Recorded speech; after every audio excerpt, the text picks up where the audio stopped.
G'day viewers, this is kind of a late WAINGAFAT Wednesday and kind of a sequel to my rant about Gamergate.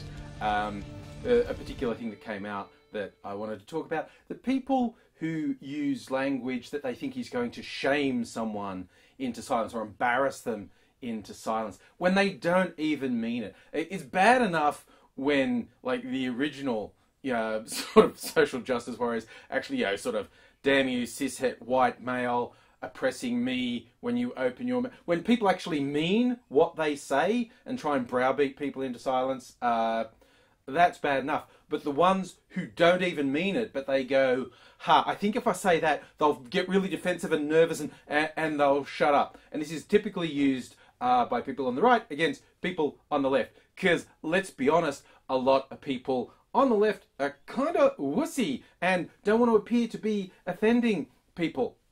Like, seriously, if I offend someone, I fucking meant to, okay? Except on rare occasions where someone will point out, you realise what that actually means to some people. If I think I was genuinely wrong on something, I will just say it. It's like trying not to call people retarded. That's a choice I've made because it's derogatory in an unnecessary way. Even, actually, that's easy to not say that. Way harder for me is to not call people mental or crazy or psycho.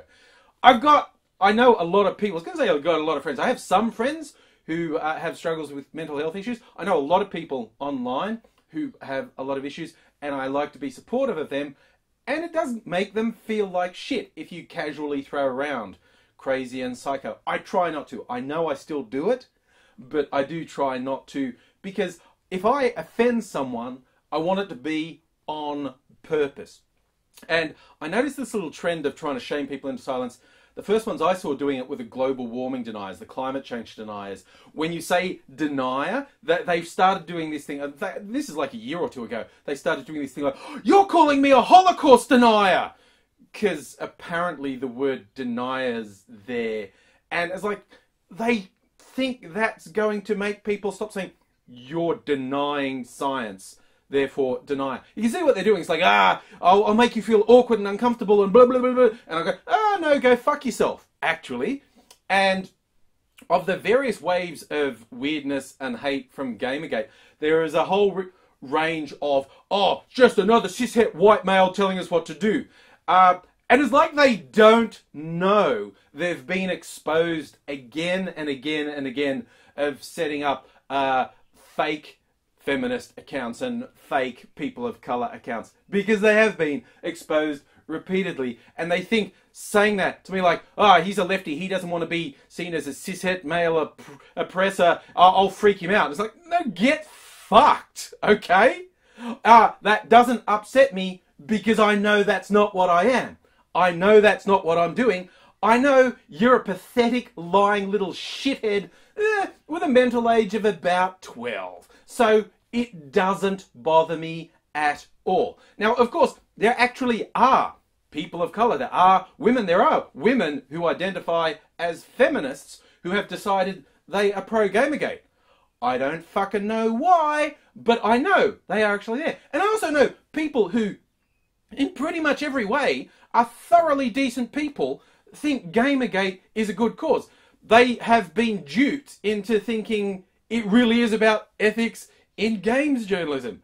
I don't know how they got suckered in something that was so obviously started by some fucking loser spewing hate about an ex-girlfriend and telling lies, which have been proven to be lies. I don't know how they think that's a good cause, but they do. And it's funny, because I've had literally over 1,000 hate messages from these fuckballs to sort of compare, and they fall into a couple camps. There's the ones who are just the obvious liars.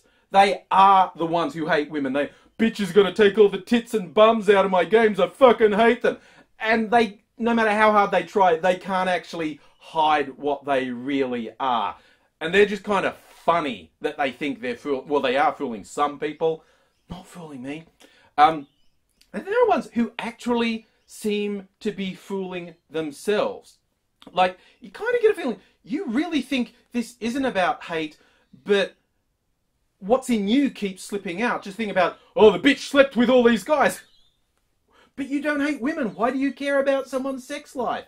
It's just like, it's not about how much we hate bitches, but that bitch slept with all these guys. It's like, what the fuck?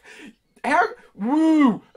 Dude. I don't know what's going on there. That level of self-delusion. It goes around.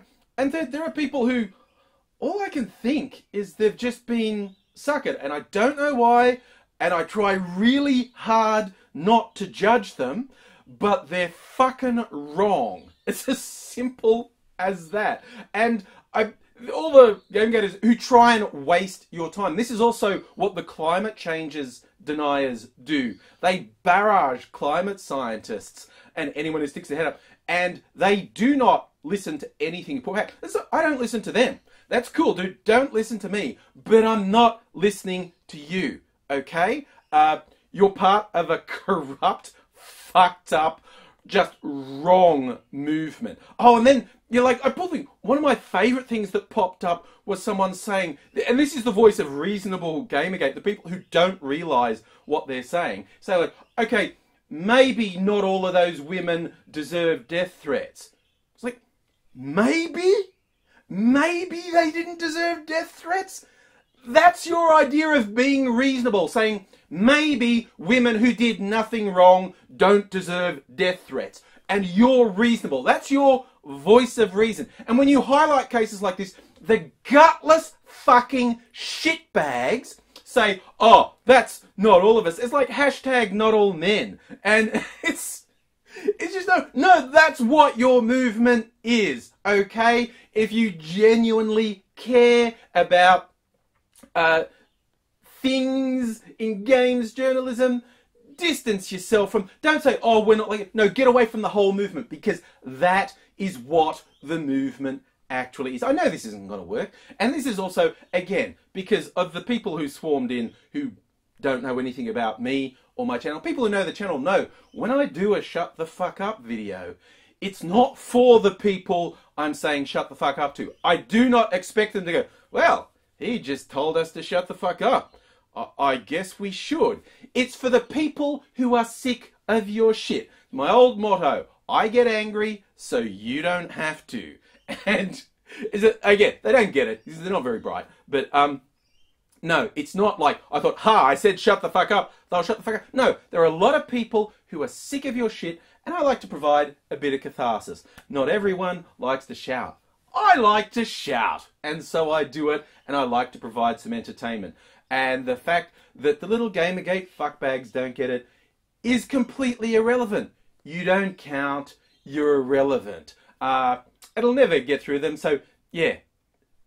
Everyone else kind of knows what I mean. And like I say, people who've done the objective analysis of Gamergate go, Jesus, fuck, what is that about?